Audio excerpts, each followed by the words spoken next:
Radio Gema Edukasi. Kembali lagi kita berjumpa. Wow, senang ya kita kembali lagi berjumpa dalam Bimbel Sebaya. Kita akan belajar tentang unsur radioaktif atau pelajaran kimia dan diproduksi oleh UPTD Balai Pengembangan Teknologi Pendidikan Dinas Pendidikan dan Kebudayaan Provinsi Lampung untuk kelas 12.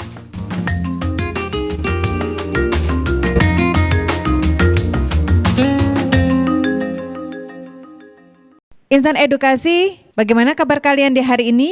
Mudah-mudahan apapun cuaca di luar sana, kalian tetap semangat seperti teman-teman kita yang telah hadir bersama Kak Rahma untuk bersama belajar di Radio Gema Edukasi dalam pembelajaran kimia tentang unsur radioaktif. Oke, semangat semuanya? Semangat! Oke. Teman-teman juga ya yang ada di rumah harus semangat karena kita akan memulai pembelajaran kita bersama ada Lina, ada Anto, ada Bisma dan juga Kak Musa. Mereka adalah teman-teman kita dari SMA Negeri 2 Bandar Lampung. Oke, siap yang ada di rumah? Jangan lupa buku dan catatannya. Ya, kita mulai menyimak pembelajaran kita unsur radioaktif. Baik, terima kasih. Salam Insan Edukasi untuk yang di rumah dan yang di studio.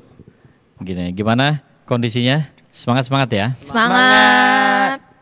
Baik, pada kesempatan ini adalah kita akan membahas mengenai materi yang sulit sekali.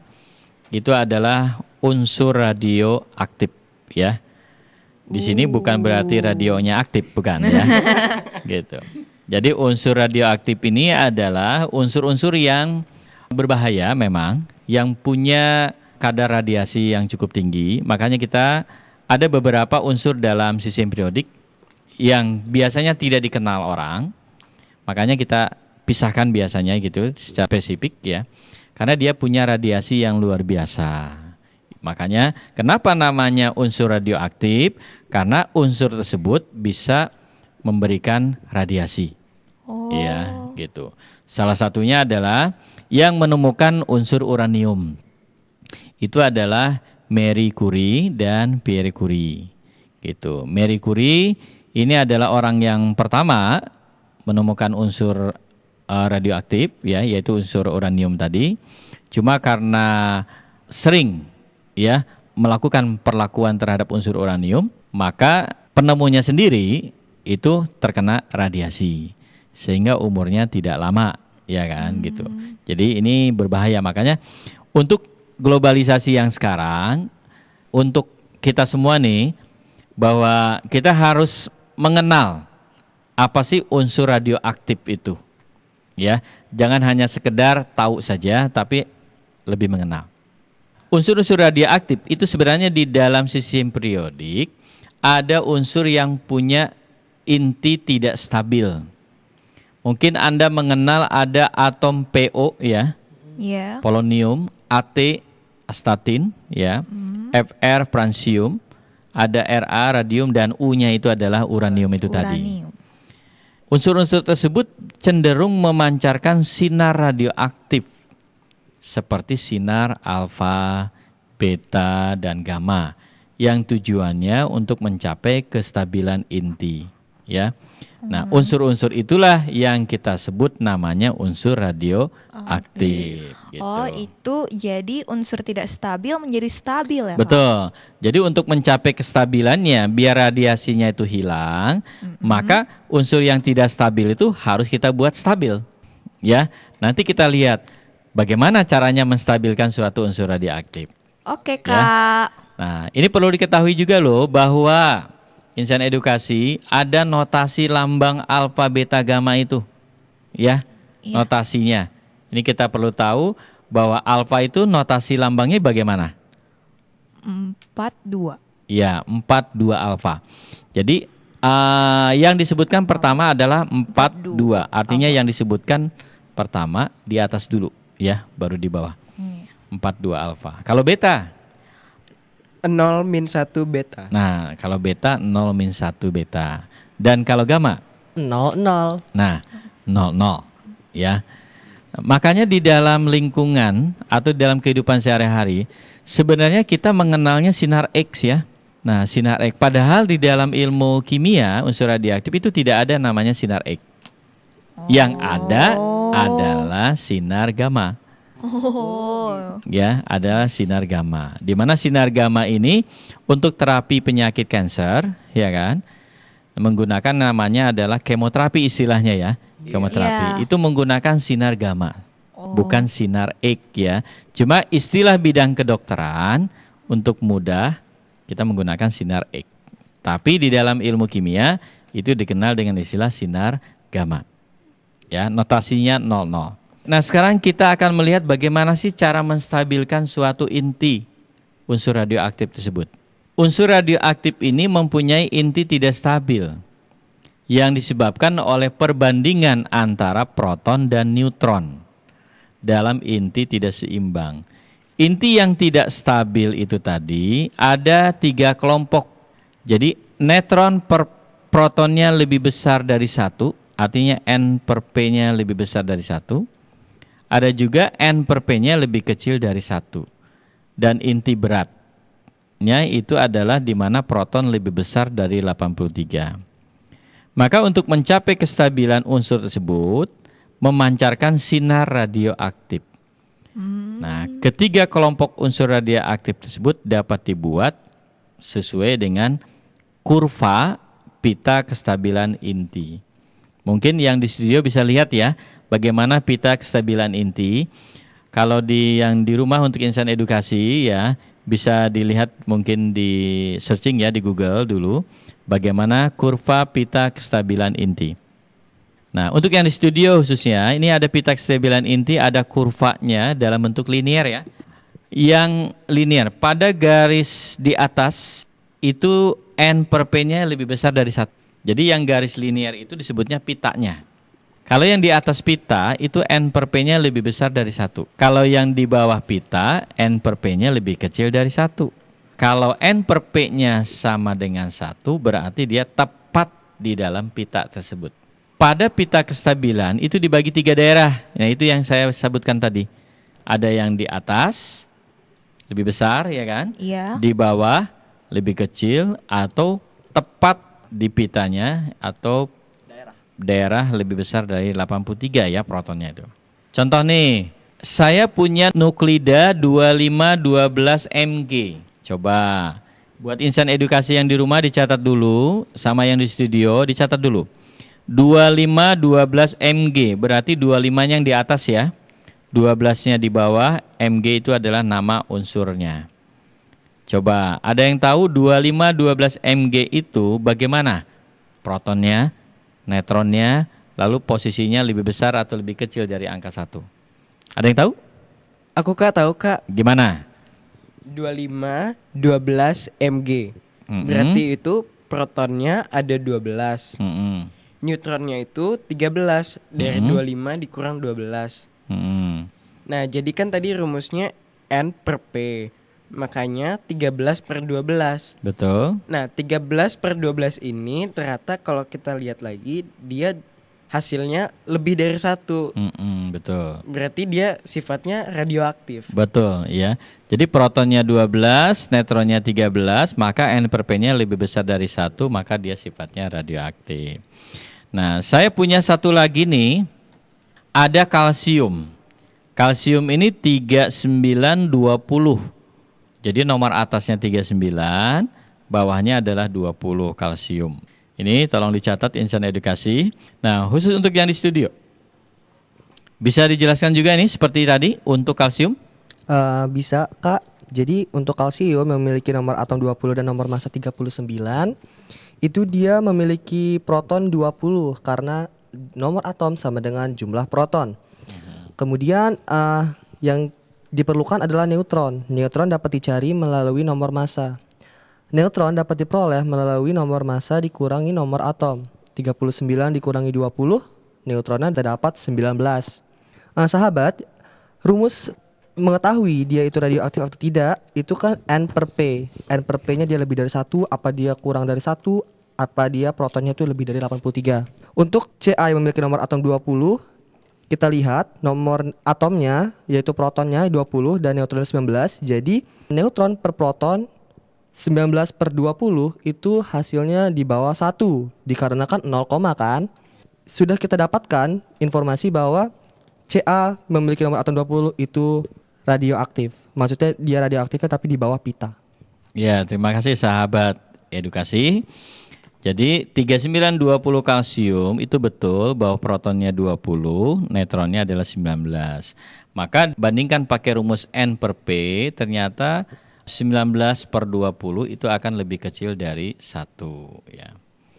Bagaimana nih, ada unsur uranium nih, ini paling dikenal banget.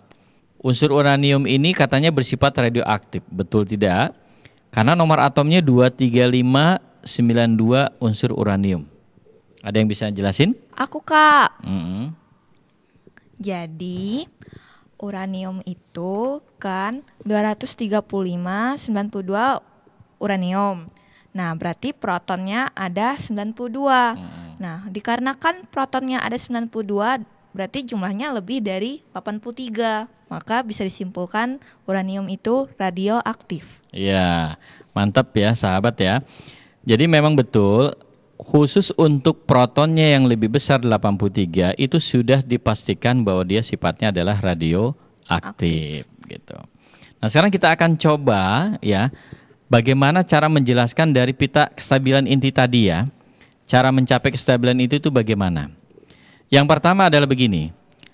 Khusus untuk N per P-nya yang lebih besar dari 1, berarti kurvanya yang di atas pita pertama adalah harus memancarkan sinar beta. Terus yang kedua, boleh juga dengan memancarkan neutron. Ya. Jadi yang pertama memancarkan sinar beta, yang kedua adalah memancarkan neutron.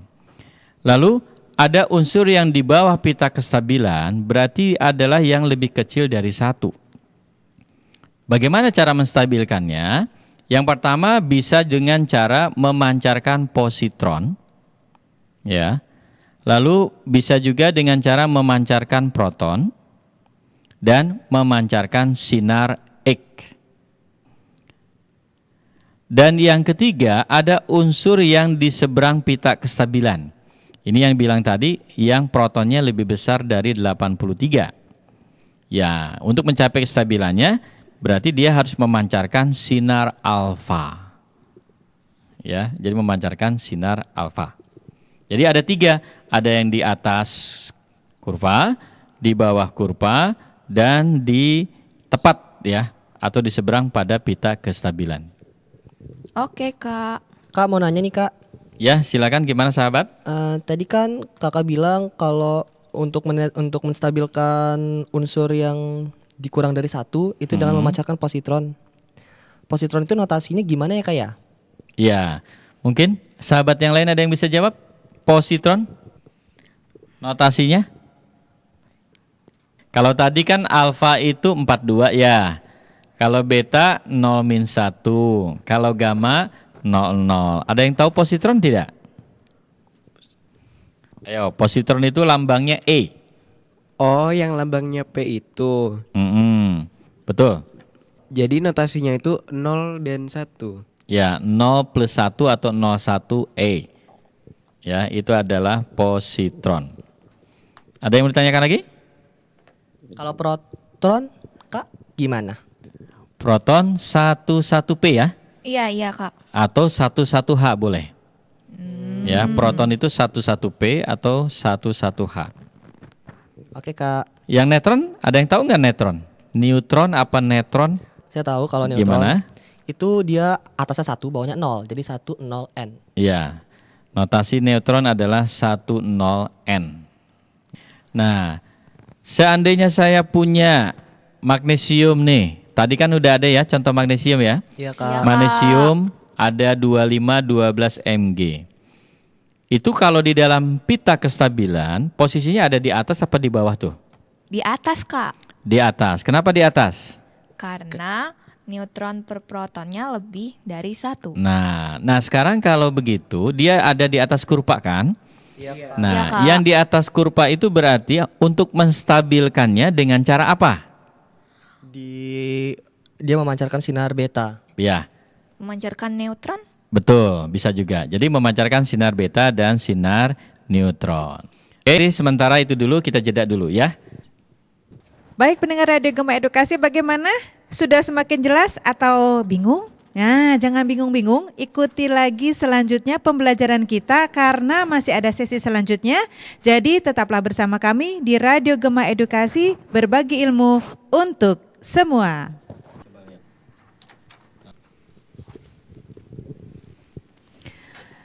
Insan Edukasi, kita kembali lagi dalam pembelajaran atau bimbel sebaya. Untuk hari ini masih pembelajaran kimia, yaitu unsur radioaktif. Masih bersama teman-teman kita, ada Lina, ada Anto, ada Bisma, dan juga Kak Musa dalam pembelajaran hari ini. Terima kasih untuk kalian yang tetap setia dan yang ingin menambah ilmunya tentang pembelajaran kita, yaitu unsur radioaktif. Siap kalian mendengarkan?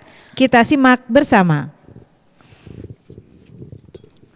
Baik, salam kembali dengan Insan Edukasi ya. Ini adalah unsur radioaktif, materi yang sudah dibahas tadi ya. Saya mereview sedikit bahwa unsur radioaktif adalah unsur yang memang kurang stabil. Nah, bagaimana caranya biar stabil? Ya, salah satu caranya adalah dia harus cenderung memancarkan sinar radioaktif seperti sinar alfa, beta, dan gamma. Nah, tadi sudah disinggung bahwa unsur radioaktif ini harus memenuhi pita kestabilan inti, di mana kurva pita kestabilan inti ini ada 3 bentuk ya.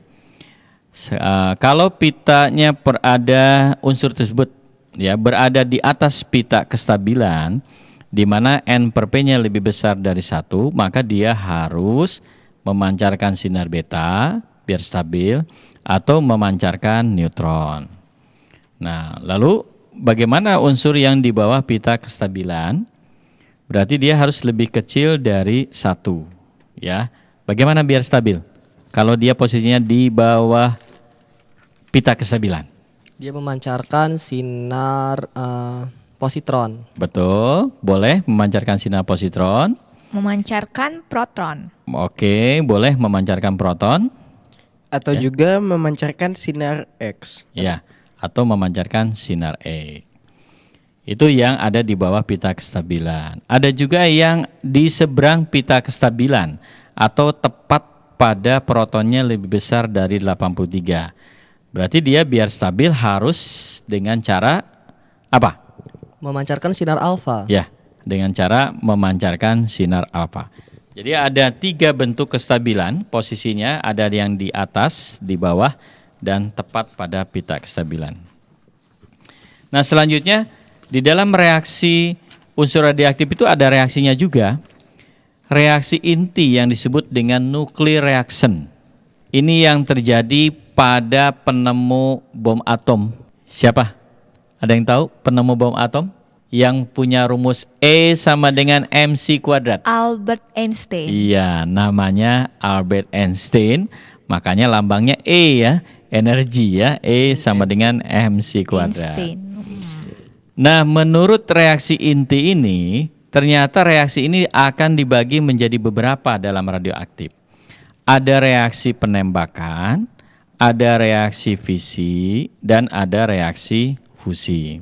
Apa itu reaksi penembakan? Nah, reaksi penembakan itu berarti di dalam unsurnya untuk mencapai kestabilan harus ada yang sinarnya dipancarkan, ya, dan harus ada juga sinar yang ditembakkan. Contohnya mungkin insan edukasi yang di rumah sama yang di studio bisa dicatat ya. Bisa dicatat satu contoh saja di sini. 14,7N nitrogen ya plus 10 neutron menjadi 14,6C plus 0,1 elektron. Saya ulang ya. Reaksi penembakan ini salah satu contohnya 14,7N plus 10 neutron menghasilkan 14,6C plus 0,1 elektron. Di ruas kiri ada 10 neutron itu artinya adalah sinar yang ditembak. Oh. Sedangkan yang sebelah kanan 0,1 elektron berarti itu adalah sinar yang dipancarkan. Jadi kalau di ruas kiri itu adalah yang ditembak, kalau yang di ruas kanan adalah dipancarkan. Ya, untuk mencapai kestabilan dengan cara seperti itu. Mencapai kestabilan juga ada yang namanya reaksi fisi. Reaksi fisi ini adalah reaksi pembelahan. Nah, kalau reaksi pembelahan berarti satu menjadi banyak. Ya, intinya satu menjadi banyak. Oh. Contohnya 239, maaf saya rubah ya, 23592 uranium plus 10 neutron menghasilkan 9436 Kr ya, ditambah 13956 Ba ditambah 3 sinar 10 neutron. Jadi unsur uranium ini dia pecah menjadi kripton sama barium. Itu namanya reaksi pembelahan. Oke, Kak. Nah, contoh penggunaan reaksi fisi ini, reaksi fisi tidak terkendali, itu yang kita kenal namanya contoh bom Nuklir. Nuklir. betul. Kalau reaksi fisi terkendali, Reaktor reaktor nuklir. nuklir ya. Ada juga reaksi fusi. Nah, reaksi fusi ini adalah reaksi penggabungan. Jadi kalau reaksi penggabungan dari yang banyak menjadi sedikit ya. Di sini ada 1H proton, protonnya ada 4 di ruas kiri ya. Menghasilkan 42 helium plus 2 elektron. Oh. Reaksi ini terjadi di matahari katanya. Nah, untuk renungan ini 1 kg gas hidrogen menghasilkan energi yang setara dengan pembakaran 20.000 ton batu bara. Wah. Ya. Sayang ya Kak, manusia belum bisa memanfaatkannya. Ya, itulah yang namanya ilmu ya. Katanya kalau misalkan ilmu dimanfaatkan dalam bentuk energi, yaitu hasilnya akan jauh lebih besar. Selanjutnya adalah zat radioaktif ini pasti kan punya manfaat dalam kehidupan sehari-hari kita. Iya, Ya. Kak. Kegunaan, terutama sumber radiasinya nih, ya. Sumber radiasinya itu kegunaan yang pertama adalah di bidang kedokteran. Wah. Ada terapi kanker, ya kan? Oh. Gitu. Di mana terapi kanker ini CO60 ya, kobal 60. Radiologi dengan sinar X. Ada yang tahu bagaimana dengan bidang industri? Saya, Kak. Jadi di bidang industri itu kegunaannya yaitu untuk memeriksa sambungan logam dengan sinar X. Ya, untuk bidang industri memeriksa sambungan logam. Kalau pertanian bagaimana? Kalau pertanian itu setahu saya dengan melakukan efisiensi terhadap pemakaian pupuk P32 dan dengan pemuliaan bibit. Ya, jadi mengefektifkan pupuk, ya, gitu. Atau pengawet makanan, pengawetan makanan itu bisa. Ada lagi yang tahu mungkin sumber radiasi di bidang yang lain? Pemberantasan hama. Oh iya betul. Jadi radiasi itu berperan seperti apa? Itu radiasinya berperan terhadap hewan jantan. Jadinya yang radiasi itu bikin hewan jantan itu mandul gitu Kak. Iya betul. Itu pemberantasan hama ya. Nah, kegunaan di samping sumber radiasi ada juga dalam hal perunut ya. Perunut atau penelusur. Nah, ini biasanya di bidang-bidang tertentu. Jadi yang namanya perunut ini adalah pertama adalah mendiagnosa mungkin, mendeteksi ya, menggunakan unsur-unsur radioaktif. Contohnya nih, mungkin Anda tahu di bidang kedokteran. Siapa yang tahu bidang kedokteran? Aku, Kak. Jadi di bidang kedokteran kegunaannya itu yaitu Na24 untuk pemeriksaan aliran darah dan I131 untuk pemeriksaan kelenjar gondok. Betul. Jadi natrium 24, isotop natrium 24 itu adalah untuk memeriksa aliran darah. Sedangkan yodium 131 itu adalah untuk kelenjar gondok. Wah, itu kalau di bidang kedokteran. Sepertinya si Lina ini Jago sekali ya dalam bidang kedokteran. Amin, doain ya semua. Amin. Itulah namanya ilmu harus dikembangkan ya. Nah, di samping bidang kedokteran ini penrunut, ada lagi di bidang yang lain. Ada yang tahu tidak bidang apa itu? Ada lagi sih yang di bidang industri. Ya, gimana tuh bidang industri? Dia bisa mendeteksi kebocoran pipa di bawah tanah dan aliran lumpur sungai pada isotop Na24. Ya. Jadi bidang industri itu kebocoran pipa bawah tanah ya. Nah, di samping menggunakan isotop Na24 ini, dia tidak hanya untuk pemeriksa aliran darah saja di bidang kedokteran ya. Dia juga bisa mendeteksi aliran lumpur sungai. Itu dideteksi juga sama dengan natrium 24. Ada lagi bidang yang lain? Bidang biologi, Kak. Gimana? Isotop karbon 14 itu digunakan dalam proses fotosintesis. Ya, bidang biologi ya, pakai fotosintesis ya, jelas. Atom C14. Bidang kimia siapa? Ada yang tahu bidang kimia apa? Aku Kak. Di bidang kimia itu kegunaannya untuk mekanisme reaksi oksigen 18. Iya. Jadi perunut ini ternyata ada di bidang kedokteran ya, bidang industri, bidang kimia dan bidang biologi. Ini adalah semua unsur-unsur radioaktif ya yang berfungsi sebagai kegunaan dalam hal perunut. Ya, di samping sumber radiasi yang lainnya gitu. Artinya adalah unsur radioaktif ini sebenarnya banyak manfaatnya. Ya, bukan hanya radiasi bisa mematikan, dia kan bisa membunuh, tetapi adalah sumber radiasinya bisa dikembangkan, bisa dimanfaatkan dalam ilmu dan teknologi. Ya, itu. Nah, ini bisa sekilas ini sambil kita mempelajari lagi nih, ya. Insan edukasi buat yang di rumah sama yang di studio. Coba kita akan check and recheck ya, gitu. Kira-kira nih kalau menurut ada suatu unsur ya, kita kelompokkan apakah dia bersifat radioaktif atau tidak, berarti kita kondisikan, kita cocokkan, kita cek berapa jumlah neutronnya ya kan, berapa jumlah protonnya, apakah dia ada di atas pita kestabilan, di bawah pita kestabilan, dan atau di tepat pada pita kestabilan itu tadi. Ya. Nah, coba silakan dicatat insan edukasi dan sahabat-sahabat di studio. Saya punya nomor atom karbon nih, 116C. Silakan. Coba silakan dicatat 116C. Bagaimana? Siapa yang bisa menjelaskan?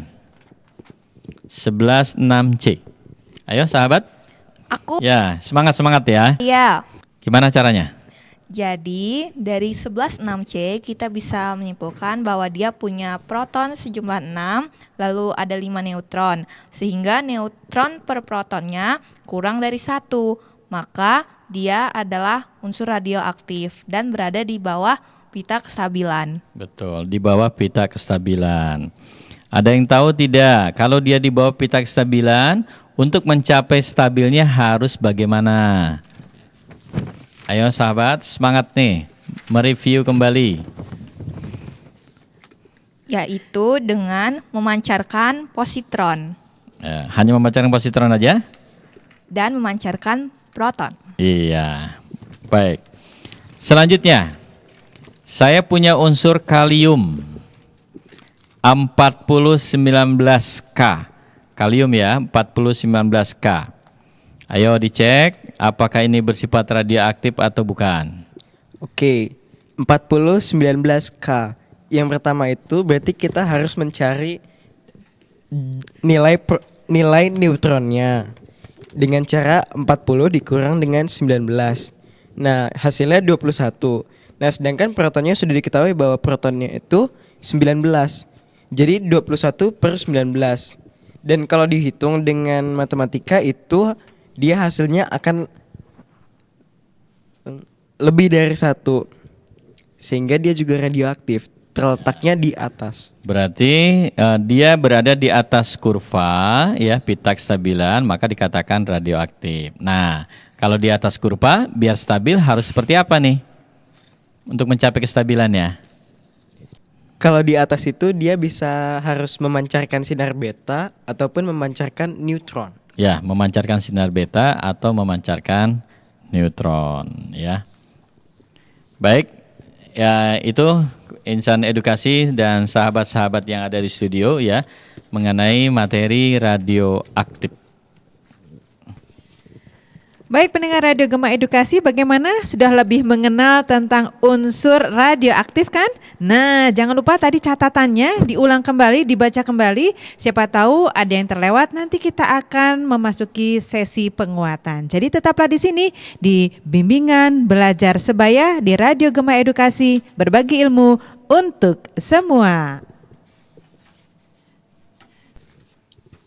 Kita kembali lagi dalam bimbingan belajar sebaya, masih di Radio Gema Edukasi dan juga masih bersama dengan teman-teman kita dari SMA Negeri 2 Bandar Lampung. Dan saatnya diberikan penguatan oleh Kak Musa dan juga teman-teman kita Put, Lina, Anto, dan Bisma. Silakan.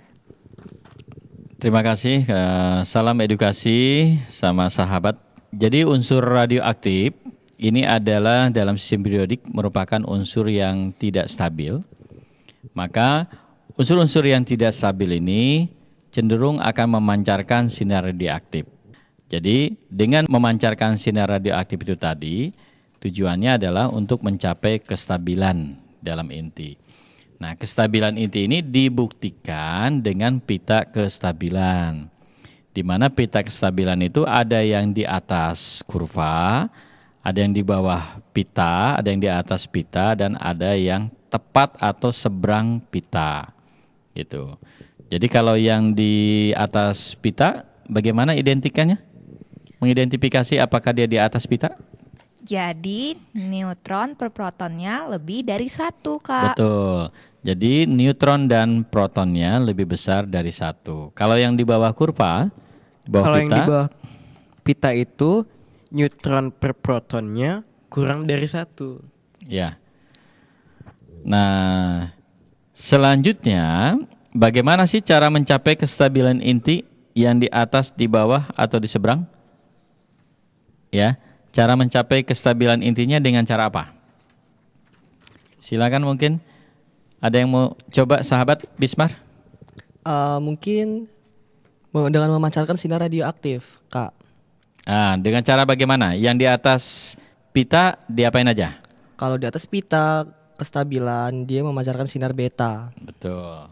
Terus? dan memancarkan sinar neutron. Kalau yang di bawah pita? Memancarkan sinar positron, Mm-mm. proton, dan sinar gamma. Ya, dan yang terakhir adalah di seberang pita kestabilan. Itu dia hanya memancarkan sinar X atau sinar gamma. Bukan sinar Maaf, memancarkan. maksud saya sinar alfa, Pak. Ya. 42. Memancarkan sinar alfa yang ada di seberang pita kestabilan. Selanjutnya di dalam reaksi inti nuklir, ya, reaction, itu ada reaksi penembakan, ada reaksi fisi, dan ada reaksi fusi. Contohnya sajalah, reaksi fisi apa? Contohnya, contoh dari reaksi fisi. Contoh dari reaksi fisi itu kan dia reaksi pembelahan. Jadi misalnya 23592 uranium ditambah 10 neutron. Menghasilkan? Dia akan menjadi 9436 krypton ditambah 13956 barium dan 310 neutron. Ya, itu reaksi fisi. Di mana reaksi fisi ini adalah contohnya untuk bom nuklir atau untuk reaktor nuklir. Nah, di samping itu juga ada kegunaannya dalam radioaktif ini, ya. Ada yang dijadikan sebagai sumber radiasi, ada juga yang dijadikan sebagai perunut, ya. Ayo, siapa yang bisa mereview kembali kalau sumber radiasi kegunaannya dalam bidang apa saja? Aku, Kak. Jadi sumber radiasi itu kegunaannya ada di bidang kedokteran, bidang industri, bidang pertanian, pengawetan makanan, dan pemberantasan hama. Ya, itu di bidang sumber radiasi. Ada kedokteran, industri, pertanian, ada pengawet makanan dan ada hama. Nah, kalau yang statusnya sebagai perunut atau penelusur apa? Perunut atau penelusur ya kayak. Ya. Jadi itu ada dalam bidang kedokteran, ada dalam bidang industri, ada dalam bidang kimia, ada dalam bidang biologi juga ada. Iya. Di bidang kedokteran itu menggunakan isotop Na24 untuk memeriksa aliran Betul. darah. Industri kebocoran pipa bawah tanah untuk menelusuri di mana bocornya dengan menggunakan Na24 juga. Kemudian yang ketiga dalam bidang kimia itu mekanisme reaksi oksigen, atom oksigen 18. Iya. Dan bidang-bidang biologi tadi sudah kita singgung fotosintesis Pak menggunakan atom C14. Dalam yang terakhir Kak, dalam bidang biologi itu dalam seperti yang sudah kita singgung tadi dalam proses fotosintesis Kak. Jadi dalam fotosintesis tadi menggunakan atom C14. Ya, itu sebagai perunut. Jadi dalam perunut itu ada yang bidang kedokteran, industri, kimia, dan biologi ya.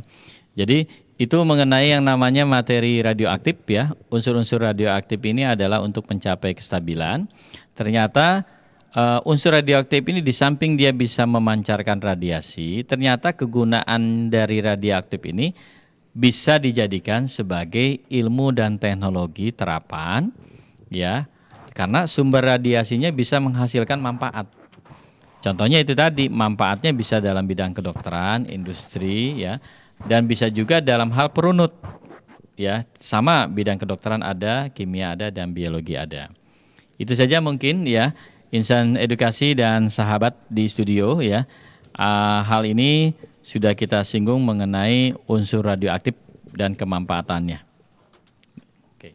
Terima kasih untuk Kak Musa, Lina, Anto, dan Bisma yang telah meluangkan waktu bersama kita semua untuk belajar di Radio Gema Edukasi. Mudah-mudahan pembelajaran kita hari ini bermanfaat dan pastinya bermanfaat untuk pembelajaran kita dan membantu kalian dalam pembelajaran di sekolah.